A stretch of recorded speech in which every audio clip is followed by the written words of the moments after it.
In this podcast episode, Mike Baker joins Joe Rogan to discuss a range of pressing topics, including the recent Trump shooting that sparked conspiracy theories, the role of media in political polarization, the complexities of U.S Iran relations, and the ongoing conflict in Ukraine.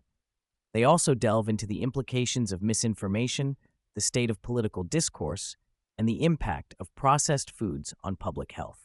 Baker and Rogan dive into the recent shooting of Donald Trump that sparked conspiracy theories about its authenticity. They discuss the absurdity of claims suggesting that the shooting was staged, highlighting the irrationality of such beliefs in the face of clear evidence of violence and injury. Baker emphasizes the importance of acknowledging reality, especially when it comes to serious incidents that affect people's lives. The conversation shifts to the media's role in shaping public perception and the challenges of maintaining objectivity in a highly polarized political environment. Baker shares his experiences with the president's daily brief, noting that attempts to present neutral news often result in backlash from both sides of the political spectrum. They discuss how anger and outrage drive engagement, leading to a media landscape that thrives on sensationalism rather than balanced reporting. Baker reflects on the current political discourse, particularly in the aftermath of significant events like the January 6th insurrection. He notes the fleeting nature of calls for civility as political rhetoric quickly returns to hostility. The discussion touches on the strategic missteps of political figures, including Trump, who could have benefited from a more measured response to crises. Baker argues that the inability to maintain civility and rational discourse is detrimental to the political landscape. The conversation then turns to specific political figures, including Tim Walz and Kamala Harris.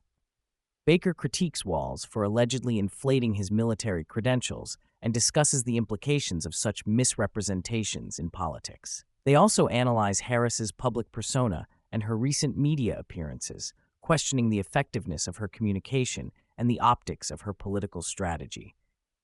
Baker expresses skepticism about the authenticity of political narratives and the motivations behind them. As the discussion progresses, Baker and Rogan address the impact of artificial intelligence on information dissemination and the potential for misinformation. They express concern about the ease with which AI can generate content, leading to a generation that may struggle with critical thinking and analysis. The duo emphasizes the importance of maintaining a discerning approach to information, especially in an era where disinformation is rampant. Baker shares his insights on voter fraud and election integrity, acknowledging the complexities of the electoral system. He argues that while specific instances of fraud may be difficult to pinpoint, the structure of the voting process creates opportunities for manipulation. They discuss recent developments in Texas, where a significant number of ineligible voters were removed from the rolls, raising questions about the integrity of past elections.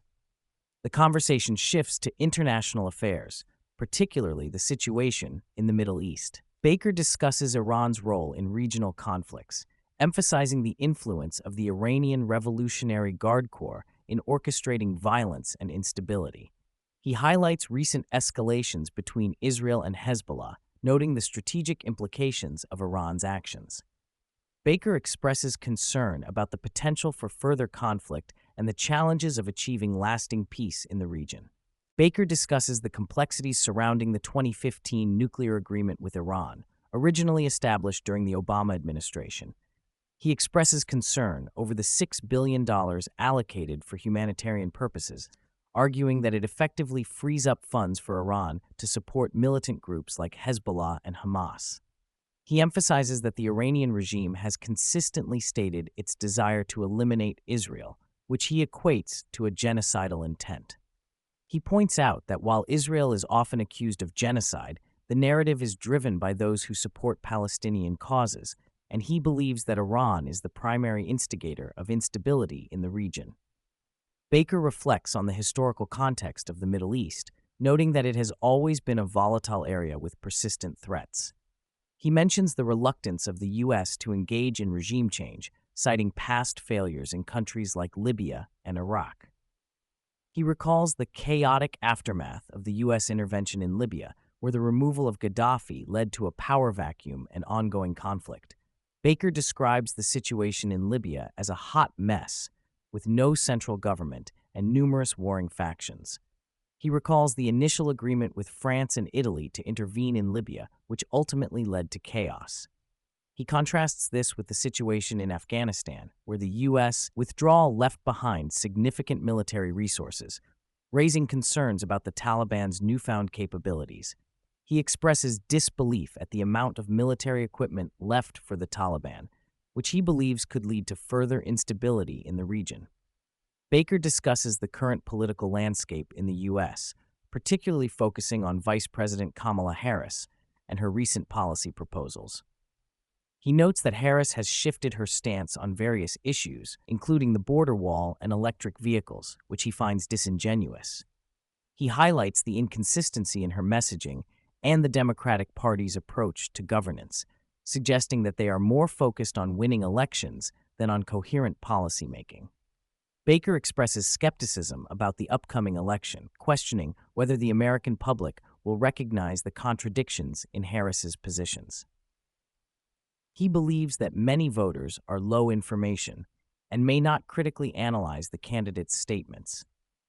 He also points out that the Democratic Party has historically marginalized candidates like Bernie Sanders and RFK Jr., which raises questions about the party's commitment to democratic principles. Baker critiques the media's role in shaping public perception, particularly regarding the Biden administration's handling of various crises. He argues that the media often fails to hold politicians accountable for their past statements and actions. He cites the example of the Biden administration's messaging on the economy, which he believes lacks credibility given the current economic challenges faced by many Americans. The conversation shifts to the ongoing conflict between Ukraine and Russia, with Baker noting that Ukraine has made significant advances into Russian territory. He highlights the strategic implications of these developments and the potential for further escalation. He expresses concern about the possibility of a broader conflict involving NATO and the implications for global security. He also discusses the Biden administration's support for Ukraine and the challenges of balancing military assistance with domestic priorities. Baker acknowledges the skepticism surrounding U.S. involvement in foreign conflicts, particularly among those who question the rationale for supporting Ukraine. He argues that without U.S. assistance, Ukraine would likely have fallen to Russian control by now. Baker raises concerns about the future of U.S. national security, particularly in light of the growing distrust in government institutions. He discusses the potential consequences of dismantling agencies like the CIA and the FBI, arguing that while there are valid criticisms of these organizations, they play a crucial role in maintaining national security. He warns against the dangers of undermining these institutions without a clear plan for their replacement. The conversation touches on the implications of releasing classified information, particularly regarding the assassination of President Kennedy. Baker speculates on the potential fallout if it were proven that the CIA was involved in Kennedy's assassination, suggesting that it could lead to a significant loss of public trust in government institutions. Baker also addresses the issue of public health, particularly the prevalence of ultra-processed foods in the American diet. He critiques a recent article questioning whether these foods are truly harmful, arguing that the evidence overwhelmingly supports their negative impact on health. He emphasizes the need for better education and awareness about nutrition, particularly in underserved communities. He discusses the broader implications of food policy and the government's role in addressing public health crises, including obesity and related health issues. Baker argues that rather than implementing price controls or other misguided policies, the focus should be on improving access to healthy foods and promoting better dietary choices.